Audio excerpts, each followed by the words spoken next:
Hi, welcome to the special symposium on From Plant Cells to Landscapes, Understanding Water Limitation and Ecological Drought Responses to Help in Adaptive Management and Restoration of Rangelands. We have a good lineup of speakers, the first being myself, Roy O'Connor from the ARS. We then have Seton Bockel from Colorado State University in Forest Service Research, Elsie Denton from ARS, Julie Larson from ARS, Troy Ochiltree from Colorado State University, Jesse Nippert from Kansas State University, Matt Germino from USGS, and John Bradford from USGS. All of these talks have been pre-recorded and are listed on the SRM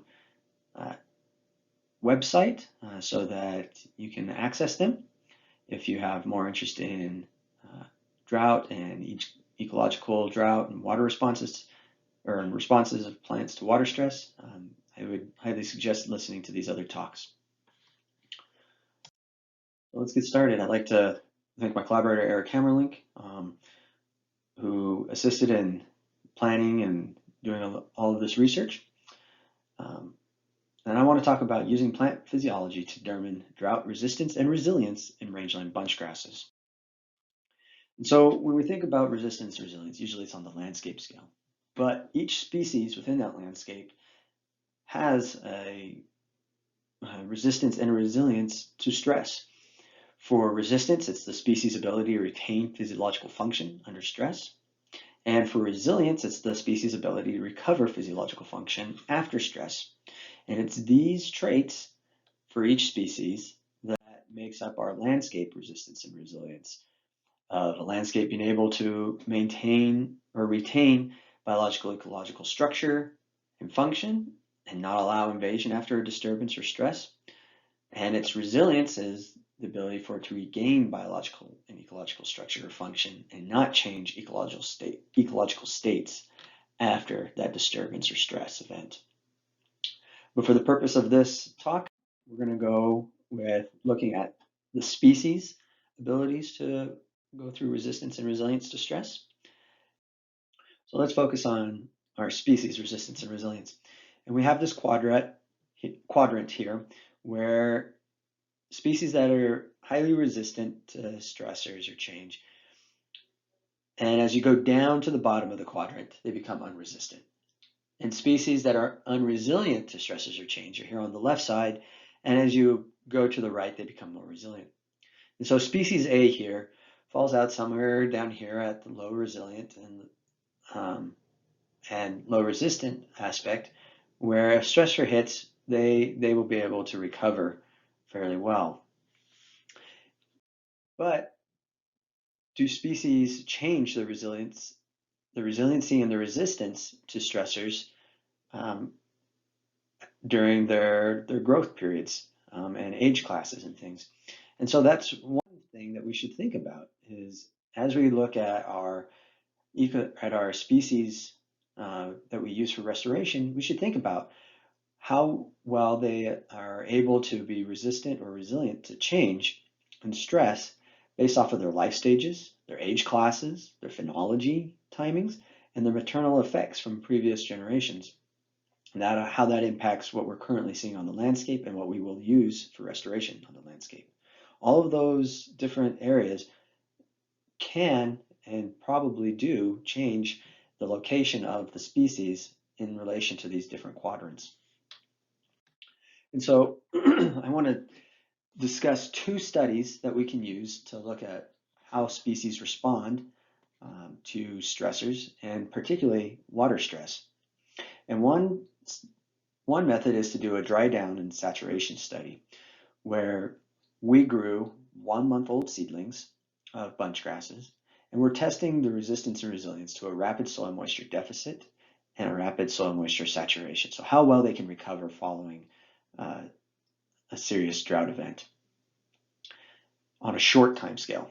And we'll use physiological measurements like photosynthetic rates or fluorescence to look at to assess the resistance and resilience. The other that we can use is a natural study where we look at the natural drought effects and we add water to it to mature plants to test the resistance and resilience to chronic soil moisture deficit. And that's looking at the water, the soil moisture profile and water availability to it across a longer growing period, such as that growing season, or understanding how water moves through that system. And we'll similarly use physiological measurements to assess the resistance and resilience in the reproductive structures. And particularly, we're going to be using chlorophyll fluorescence. So for our first study, the Drydown study, you can use a greenhouse or growth chamber drydown for drydown and saturation studies to understand species physiological resiliency and resistance to water stress. For us, we used a greenhouse grow room, and we used two C3 native perennial bunch grasses, Elamis almoides and Pseudoregunaria spicata. We used native sandy loam soils that we collected out from our experimental range and sifted them. And I want to acknowledge two people that helped in maintaining this project and collecting samples, both Tori Fox and Roxanne Rios. So what did we see when we dried down these seedlings and then saturated them? Well, we saw that there was a significant recovery, and there was a very large variation between the two species. So Elamis almoides up here on the top panel and Pseudoregunaria spicata down here on the bottom panel. And we're looking at light intensity from dark to high light and looking at its photosynthetic rates. And we have the days of the experiment in the different colors on the figures. So the red is our day 0. So this is our kind of our control of what we'd expect to see the baseline of photosynthetic rates for both species, right? They're both high, around 20, slightly higher than 20 micromoles per meter squared per second. And as we eliminated water from it, the soils began to dry exceedingly quickly. And by day 3, we lost 50% of the soil moisture. And we see that for both species, the photosynthetic rates dropped near 0. And by day 6, we were at 6% soil moisture content, so extremely low droughted soils. And again, it's still at 0 or near 0 for photosynthetic rates. We watered at the beginning of day 8, and then we measured the photosynthetic rates at the end of, towards the end of the day, or towards noon, in the end of the day. And we saw an increase in their photosynthetic rate. For Pseudoregunaria spicata, it wasn't much of an increase, but for Elamis almoides, it was quite a substantial jump from where it was previously. By day 9, Elamis almoides had recovered to more than 50% of its photosynthetic rate from the baseline. And for Pseudoregunaria spicata, it took till day 13 for it to reach at least 50% recovery. And so it took 1 to 2 days for Elamis almoides to recover from a severe drying experience, whereas it took Pseudoregunaria spicata 5 to 6 days to recover at least 50% of its functioning capabilities. So, in a small seedling study, we were able to see that, a week-long drought would have very different outcomes for each of these species. And further research should look into how long how long the drought can go before they stop recovering. So let's look at a natural drought with where we included watering. So the idea is to use what nature gives you, right? If it gives you a drought, use to look at drought responses. And it's always good to include some sort of control. So if it's a drought event, add some water to see, how well the plants respond, so you can compare the responses. We used 3 C3 bunch grasses, Agropyron cristatum, or we planned on using three C3 bunch grasses, Agropyron cristatum, non-native perennial bunch grass used in restoration, Elamis almoides, and Pseudoregunaria spicata. Unfortunately, Pseudoregunaria spicata did not send any flower heads for this experiment up that year, and that's due because of the excessive drought that we had. On average, over an 80-year growing season precipitation average, we get roughly 95 millimeters of precipitation in the growing season. And that's from March to the beginning of July. We only received 48 millimeters precipitation in that time period for this, and hence the reason why Pseudoreguneris baccata did not send up any floral structure. And so they were excluded from our project. But I want to acknowledge that Megan Anderson, Tori Fox, Kalia Nippert, and Lori Zigehagen were key people in helping maintain this project and sample throughout in the hot weather these drought traits. And so what we found was that crested wheatgrass does amazing, and it's no wonder that we still use it as a restoration species. However, when we look at its seed head, the seed head chlorophyll fluorescence, we do see a difference between when it was watered. Okay, dark symbols are water, light symbols are the droughted or the control, and there is a reduction, so they are stressed. And the same with Elamis elmoides over here with the triangles. And they were stressed throughout both the pre-anthesis and post-anthesis period of phenology. Okay, and the seed and the flag leaf shows the same thing.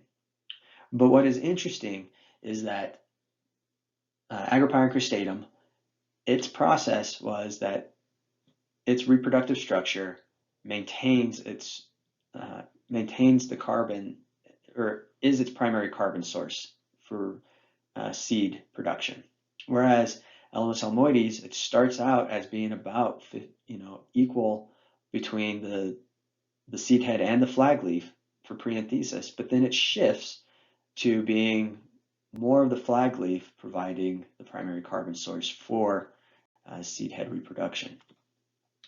And so to recapture that, Agrippyron cristatum seed heads not really phased by drought compared to Elamis elmoides, but Elamis elmoides is able to be resilient to the changes in primary carbon source for reproduction based on its phenology timing. And so it's key to understand that there are these time points in a plant's physiological growing periods that we should be paying attention to on how the plants are responding. So whether it's early germination or germinance or early seedling emergence, or setting up for reproduction through pre-anthesis with flowers being produced, or after post-anthesis where we're getting ready to seed fill, we need to pay attention for how the plants are responding.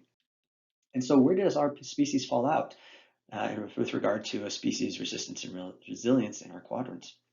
Well, it's no surprise, Agrippyron cristatum is up here in the resistant and resilient quadrant, whereas Elamis elmoides is not as resistant to water stress, but it is resilient in its ability to adapt to the changes of water stress and to be able to respond to those stressful events. Pseudoreguneris baccata, however, as a seedling, like I said, we were not able to test it as an adult mature plant, but as a seedling, it's not very resistant to water stress, and its resiliency is low. And as you can see, this might help make decisions for how we produce seed mixes for restoration in dryland systems, right? And it's through making these physiological measurements to inform how a species reacts to stressors, whether it's resistant or resilient. And we also need to look at these different age classes, seedling versus a third-year adult, or between first and third-year adults. And also looking at phenological time points, whether it's flowering or in seed production or just vegetative growth. All of these will have different characteristics, and over time we'll be able to come up with being able to fill in these quadrants. So who cares? Well, land managers and conservationists who do a lot of restoration with seeding. For instance, in the last 10 years, BLM alone has spent $21 million annually on seeding treatments. Over a 10-year period, that's $210 million, almost $250 million. And yet we have a deplorable restoration success rate of less than 5% success in drylands. And so we need to understand how resistance and resilience fits with individual species to help improve restoration potential on the landscape scale. And with that, thank you. And if you have any questions, feel free to email me at roryo'connor@usda.gov. Don't forget the apostrophe, otherwise it won't get sent to me. And you can follow me on Twitter for updates on all of the current research that I'm doing. Thank you.